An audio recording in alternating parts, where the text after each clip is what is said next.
Hey everyone, today we're having a very special lesson.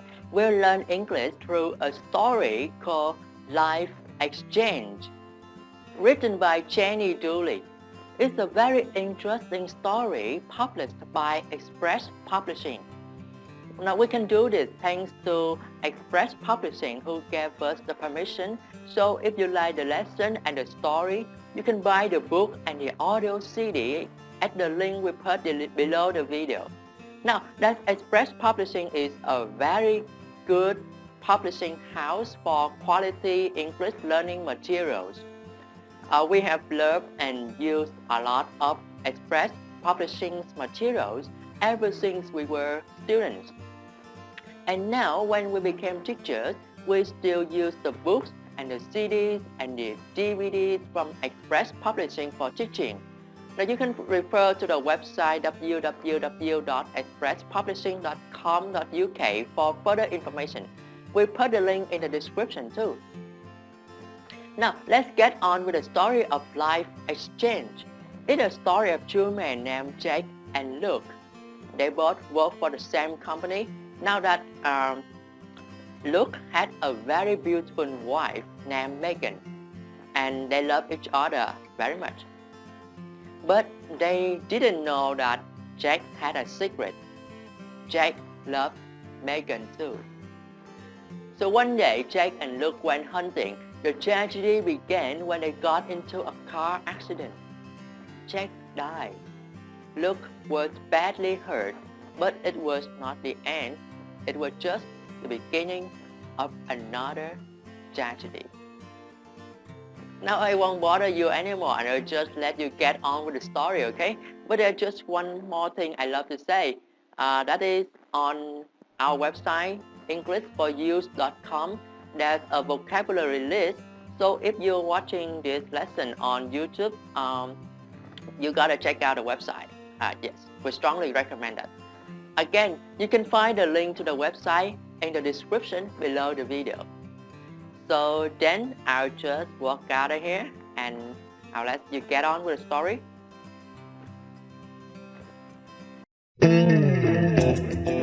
Life Exchange by Dooley.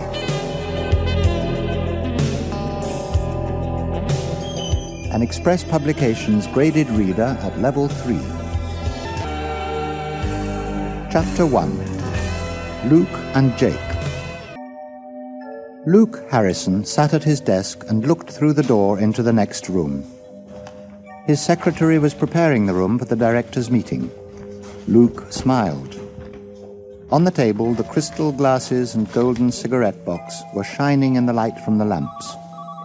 There were red roses to go with the red velvet chairs. Yes, the directors would certainly have a comfortable meeting. The smile left his face. He wasn't so sure of the discussions at the meeting. His partner, Jake Fulbright, was talking to him from the other side of the room. There was anger in his voice. Luke, wake up. The office looks good, doesn't it? Our company is going well, isn't it? Together we've done a good job, and how? By always doing what's best for the company. It's no good, Jake. You're not going to change my mind. Our business is property, land, houses, and buildings. We became a great company because we gave the people what they wanted, and they paid us well. Now our city wants us, and for a good cause. We have to give them what they want, a children's home. There is more to success than money, Jake. There is pride and respect. Stop that. Our city needs an office block, and big companies will pay us good money. Think of your family, Luke. Don't you want to do the best for your wife? Jake took out a cigarette and lit it. If you're so keen on doing the best for yourself, why don't you stop that harmful habit? Luke hated smoking, and Jake hated being told what to do by anyone, even if it was his old friend and partner. The two men had grown up together and built their futures together. And together they had found riches and success. But in the past year, something had gone wrong between them. What was it? Luke wished he knew. For goodness sake, Luke, listen to me.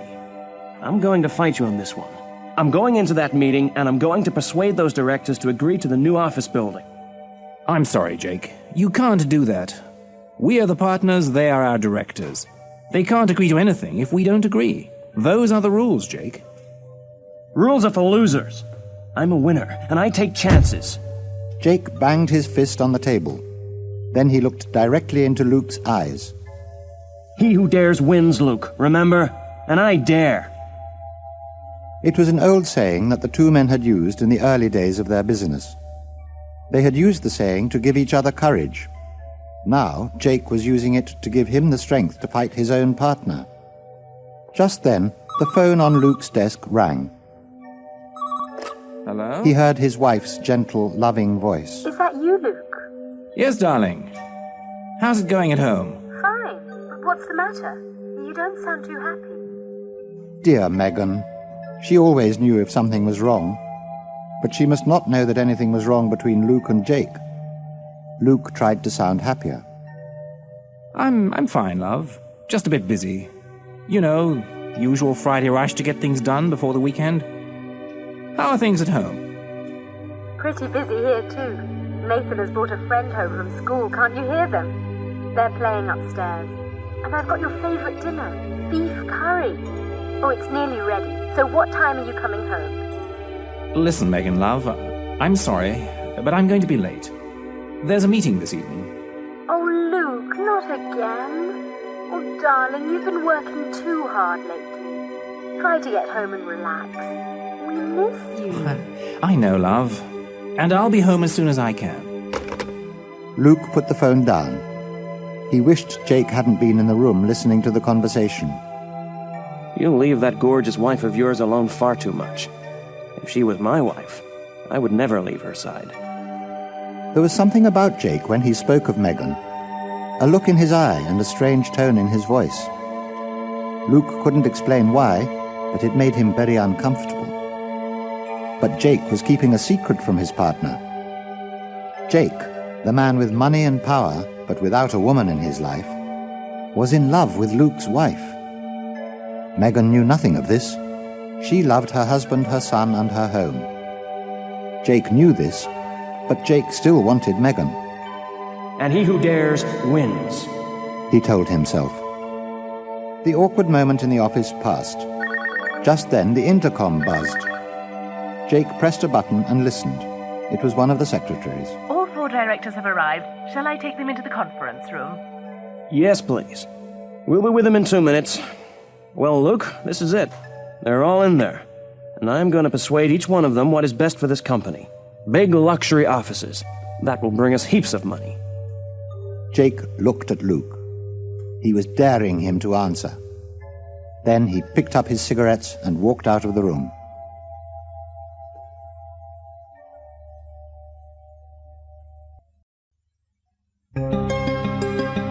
Chapter 2. The Accident. Jake was the first to leave the meeting. His face was red with anger. The directors had not agreed to the idea of constructing a new office building, but worse, they had refused to listen to any plan which both Jake and Luke did not agree to. He walked past the secretaries and out to his car. He didn't say anything to Luke because he didn't want to fight him. Not yet. He was going to try once more to change his mind.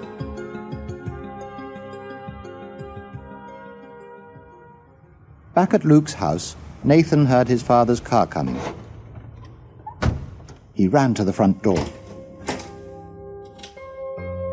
Daddy, you're late. Come and see my model aeroplane. I've nearly finished it.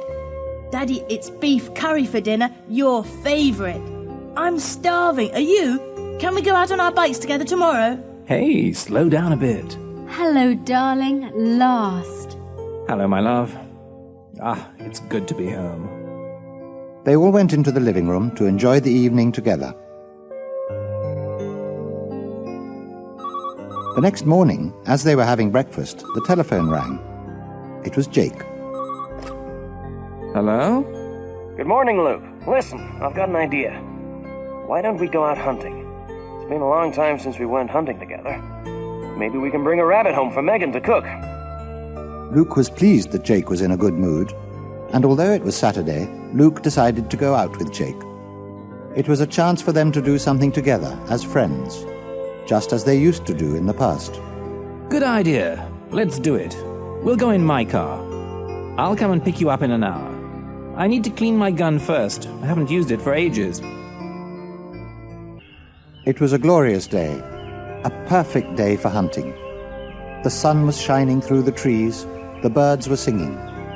As they walked through the woods, Jake started talking about work and the office building. Oh, come on, Jake. Let's forget about the office building for today and just enjoy ourselves. Life isn't that simple, Luke. We have to pay for everything, even days out in the woods. That's why we can't afford to build children's homes, Luke.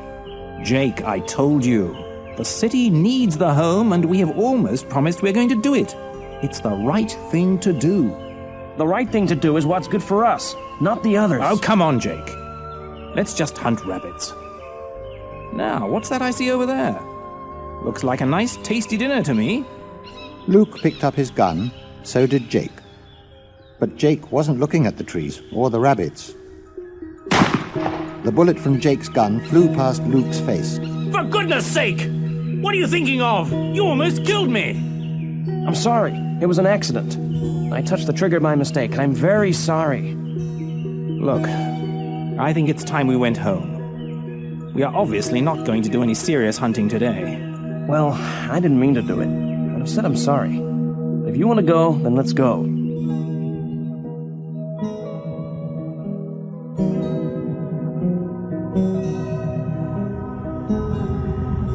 The two men sat in the car and stared at the road in front.